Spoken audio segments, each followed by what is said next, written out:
Let me tell you about the man I hated the most in my life. And look, I'm not talking about dislike. I'm talking about real hatred. The kind that burns inside you, that makes you clench your teeth just seeing his name pop up on your phone. The kind of hate you feel when someone messes with your dignity, you know? Before diving into this story, answer me one thing. Have you ever felt intense rage towards someone yet couldn't stop thinking about them? Like a strange obsession that you can't explain where it comes from? My name is Luke, I'm 28 years old, and I work as a project manager at a technology company in downtown Manhattan. Corporate environment, that typical cold feeling of an office with overly cold air conditioning, bad coffee in the break room, and a lot of pressure for results. Nothing special until he arrived. Ryan Mitchell, CEO, 37 years old. The kind of man who walks into a room and everyone just shuts up. Not because he yells or intimidates physically. No, it's something much worse. It's his presence. Those piercing brown eyes that seem to read every lie, every insecurity of yours. The always impeccable suit, the upright posture. That deep voice that doesn't need to be raised to command absolute authority. And he hated me. Or at least that's what I thought. The first meeting we had was a massacre. I had just presented a project I spent weeks developing. Weeks, man. Sleepless nights, sacrificed weekends. He listened to everything in silence. Those fingers interlaced in front of his face. His gaze fixed on me like he was dissecting me from the inside. When I finished, he simply said, "That's mediocre, Luke. You can do better. Much better. Redo it." That's it. No constructive feedback. Nothing like, "Maybe you could adjust this here." Just that cutting sentence that made me feel small, insignificant, like nothing in front of all my colleagues. The humiliation burned in my throat. I wanted to scream, wanted to throw that presentation in his face, but all I could do was swallow hard and say, "Yes, sir." And the worst part? He was right. When I redid the project, it turned out much better. But that only made me more furious. How could he see me so well? How did he know exactly where I was being lazy, where I had cut corners? The following weeks were torture. Every meeting was a silent battle. He demanded impossible results from me, sent emails at 11 at night expecting immediate responses, called me into his office just to question every comma in my reports. And always with that look. Always evaluating me, measuring me, testing me. I started dreaming about him. And they weren't pleasant dreams. They were confrontations, imaginary arguments where I finally had the courage to say everything I swallowed during the day. I'd wake up with my heart racing, the rage still pulsing through my veins. But something strange was happening. Something I couldn't even admit to myself. I waited for his emails. I was constantly checking my phone, and when I saw Ryan Mitchell's name on the screen, my stomach would twist. Fear? Anxiety? Maybe. But there was something else there. A strange anticipation, a chill in my belly that I couldn't explain. I started paying attention to stupid details. The way he adjusted his tie before speaking.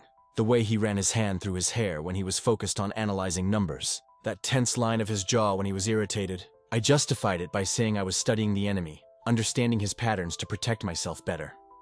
Lies. I was obsessed. And the most confusing part? The more he pushed me, the harder I worked. It wasn't just fear of being fired. It was, I don't know, a need to impress him.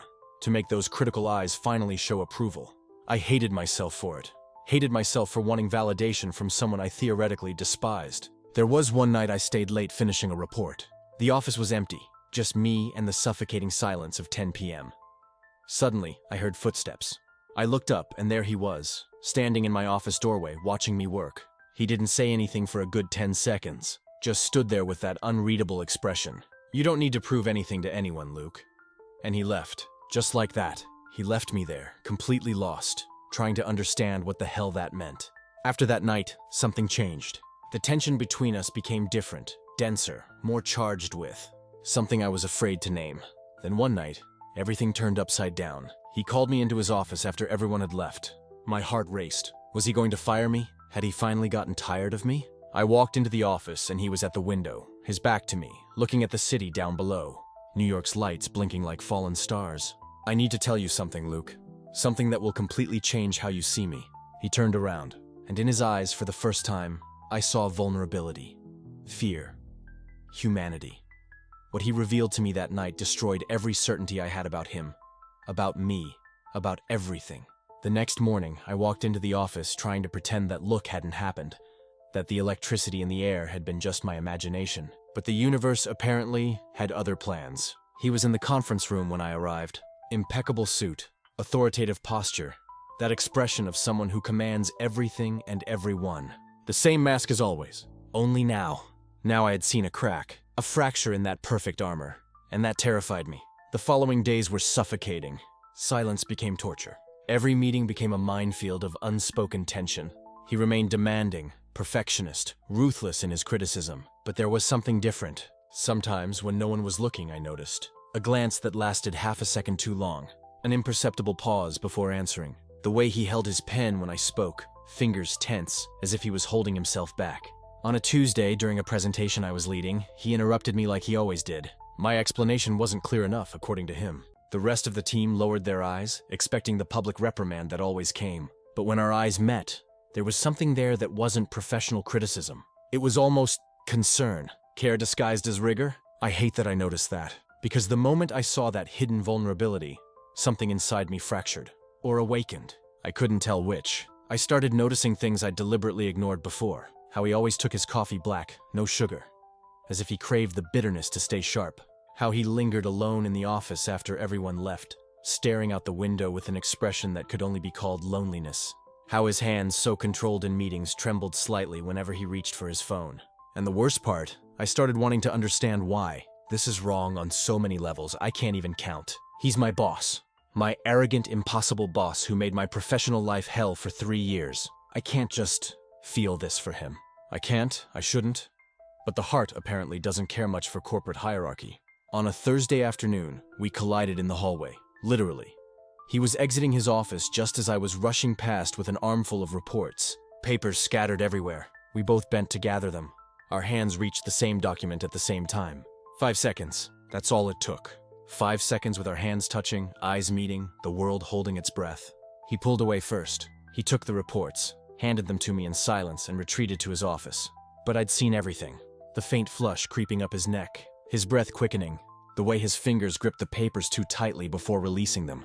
I wasn't imagining it, and that terrified me more than anything, because if he felt it too, if I wasn't imagining things, then we were both venturing into forbidden territory, dangerous, impossible. On Friday night, when most people had already left, I received a message from him. Straight to the point, as always. I need you to stay. We need to discuss the Thompson project. My heart raced. The Thompson project was practically complete. There was nothing urgent, nothing that couldn't wait until Monday. And yet I said yes. I saved my files, told the others I'd be working late, and waited. The office gradually emptied. Lights on the lower floors flickered off one by one, until only we remained me at my desk, him in his corner office. When the clock hit 9 p.m., he appeared in the doorway of his office. "Can you come here, please?" 3 words that changed everything. I took a steadying breath, grabbed my notebook, and walked toward his office. Each step felt weighted with years of tension, conflict, and everything unsaid between us. I entered his office, and that's when I realized nothing I had imagined prepared me for what I was about to discover. When I entered that night, I expected the Ryan I'd always known, the imposing CEO, the boss who never revealed weakness, the man who commanded every room with a glance. But what I saw was completely different. He was sitting in his armchair, turned away from the door, gazing out at the city below. He didn't even hear me enter. When he finally turned to face me, I saw something entirely unfamiliar. Exhaustion, vulnerability, a profound loneliness in his gaze. "Do you stay late like this too?" he asked, and for the first time, his voice lacked its commanding tone. It was fragile, almost hesitant, a humanity I'd never known existed. I couldn't speak, and then he continued. "Sometimes I sit here alone wondering, is any of this worth it? This life we construct, this image we maintain." He paused, voice dropping as if divulging something forbidden. "Have you ever felt imprisoned by your own life?" In that moment I understood. He was suffering too, battling the same feelings that had consumed me.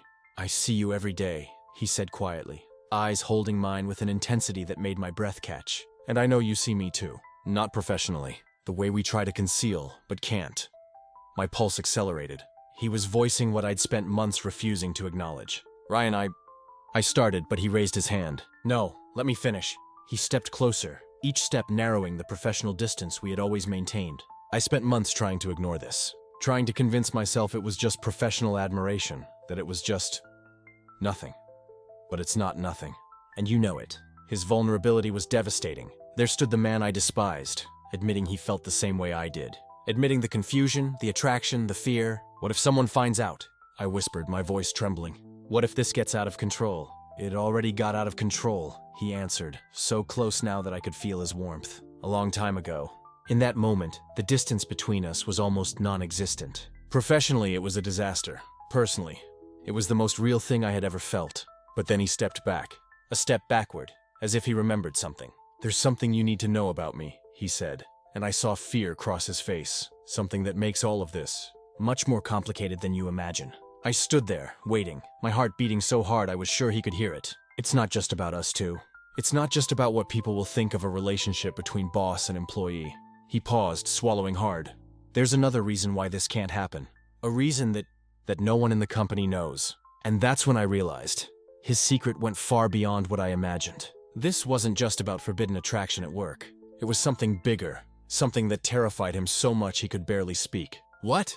I asked, my voice almost inaudible. "What aren't you telling me?" He looked at me with a mixture of desire and desperation, as if he was about to reveal something that would change everything. But before he could answer, his phone rang. A call that made him look at it and immediately go pale. "I need to take this," he said, his voice tense. "But first, we need to talk. Really talk. No more secrets." We stood there, suspended in that silence, heavy with everything unsaid. I could feel my heart still pounding in my chest, and from the way he looked at me, his was too. It was as if we were standing on the edge of a cliff, knowing that one more step would change everything. He ran his hand over his face, gathering courage. "There's something you need to know," he said, his voice barely a whisper. "Before you decide anything about us." My stomach tightened. The way he said it, the weight behind each word, it was clear he was about to tell me something devastating. He took a deep breath, closed his eyes for a moment. When he opened them again, there was a vulnerability I'd never seen before. "I'm not just your boss," he said, the words heavy with significance. "I'm married." The world stopped. I felt like the ground had disappeared from under my feet. Married. He was married. "What?" That was all I could say. "It's a marriage of appearances," he continued urgently, as if racing against time. "Arranged by my family. Social pressure, business, public image. She knows. We have an understanding. But to the world, I'm heterosexual, married, successful. The perfect CEO." My head was spinning, trying to process it all. "If anyone finds out about me, about us." He shook his head. "It's not just my career that falls apart. It's everything. My family's empire, the expectations, the legacy." I could see the pain in his eyes, the invisible prison he lived in, and suddenly everything clicked into place. His coldness in the office, the distance he maintained, the obsessive control. It wasn't cruelty, it was survival. "That's why you were always so distant," I said. More to myself than to him. "That's why you treated me that way." "I needed to keep you away," he admitted. "Because from the moment you walked into that office, I knew you were dangerous. Not dangerous in a bad way, but dangerous because you made me want things I couldn't have." Tears burned in my eyes. For the first time, I understood the war he fought every day between who he really was and who the world demanded him to be. "And now you know," he said, his voice trembling. "Now you know why I said we couldn't do this. Why it's impossible." He looked me in the eyes. "So tell me, what do you want to do?" My heart was racing. My mind screamed at me to run, to protect myself, to stay away from this mess. But my heart had already decided. "I don't care," I said, and the words came out with more strength than I expected. "Not about what people will think, not about the complications, not about any of it. I care about you. I choose you. I choose us." I took a step toward him. His eyes widened, as if he didn't believe what he was hearing. "Are you sure?" he asked, his voice almost breaking. "Because there's no going back. If we do this, it's going to be difficult. It's going to be risky. It could destroy everything." "Then let it destroy," I said. And for the first time since everything began, I felt absolute certainty. Because I'd rather live a complicated truth than a comfortable lie. He pulled me close. Our lips met in a kiss that was desperate and liberating at the same time. A kiss that was a promise, a commitment, a conscious choice to face the chaos together. When we separated, he rested his forehead on mine. Just breathing, just existing in that stolen moment of peace. "Thank you," he whispered, "for choosing me." "Always," I replied. And for a second, everything was fine. Everything made sense. It was just us two, and the rest of the world didn't matter. But then, we heard the elevator sound. The elevator door started to open. We separated in an instant. I stepped away from him so quickly I nearly stumbled.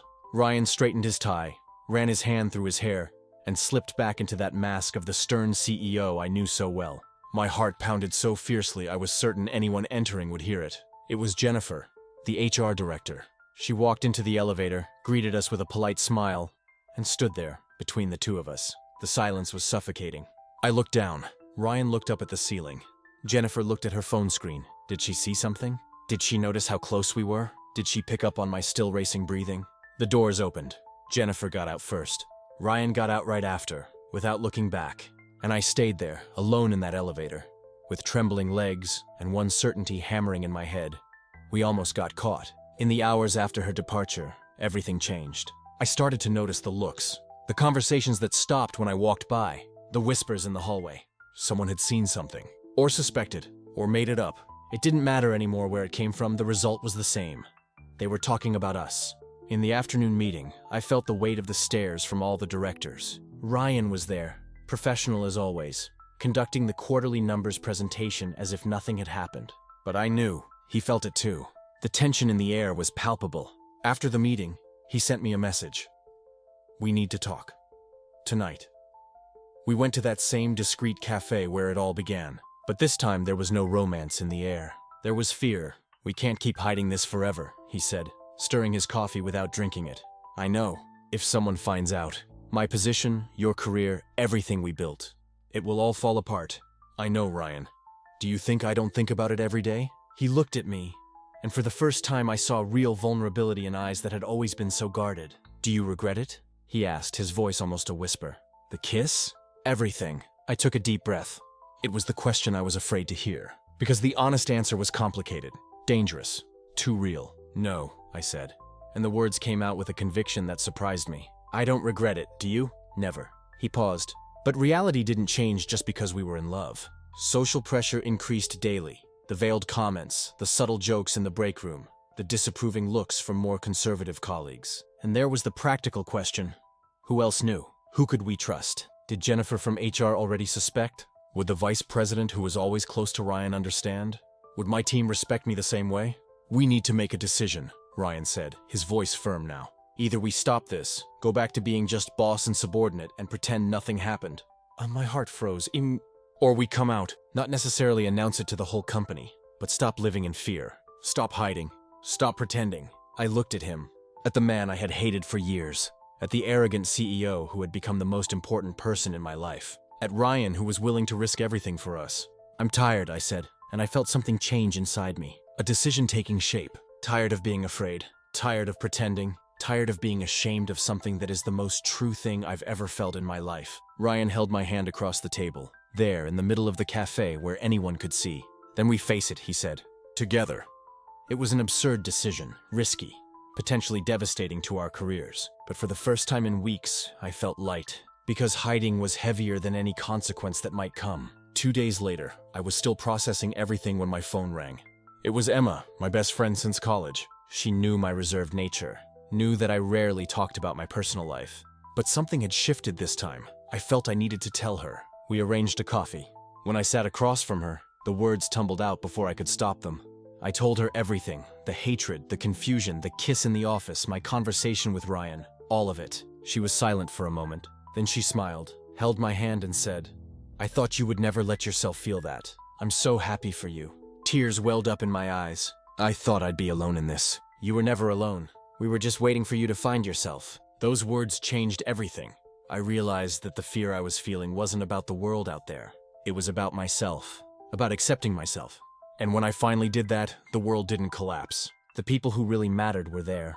Ryan and I didn't go back to working together immediately. He respected my time, my process, but we started seeing each other outside the office. Dinners, walks, endless conversations. 6 months later, I was at a corporate dinner when someone asked, So Luke, who's the special person? I looked at Ryan across the table. He gave me that subtle smile as if to say, It's your choice. I took a deep breath. It's Ryan. We've been together for a few months. There was a brief silence. Then the table came alive again. Conversations resuming naturally. No drama, no scandal, just peace. And that surprised me. Today, more than a year after that night in the office, Ryan and I live together. Our house isn't huge, but it's ours. It's the place where I can finally be who I am, without hiding, without lying, without pretending. Sometimes I wake up before him and just watch. The man I swore I hated. The man whose mere presence used to irritate me. And now he's there, sleeping beside me, breathing slowly, completely at peace. I don't hate anyone anymore, because I understood that hate was never real. It was fear. Fear of feeling something so intense that I couldn't control it. Fear of losing the perfect life I had built. Fear of being who I really am. But love doesn't follow rules. And the more I tried to fight it, the stronger it grew. So that's it, everyone. That's the story of how I spent years hating the man I loved. Years fighting a feeling that only wanted to set me free. If you're feeling something you think you shouldn't feel, if you're afraid of being who you really are, I'm telling you this. That fear will always be there. But on the other side of it awaits a life worth living. A life where you wake up in the morning and don't have to pretend anymore. Love doesn't ask for permission. It arrives unannounced. And when you stop fighting and finally surrender to it, everything transforms. Ryan just came into the room, looked at me typing here and asked, "Are you telling our story?" I smiled. I am, and I'm not going to hide anything anymore. He came closer, kissed my forehead and whispered, "I love you, Luke. I love you too, Ryan. I always have. It just took me a while to accept it." If this story touched your heart in any way, know that you're not alone. Love is complicated, messy, unpredictable. But it's also the most authentic thing that exists. And that's the truth I learned. When you stop fighting who you are, life finally begins.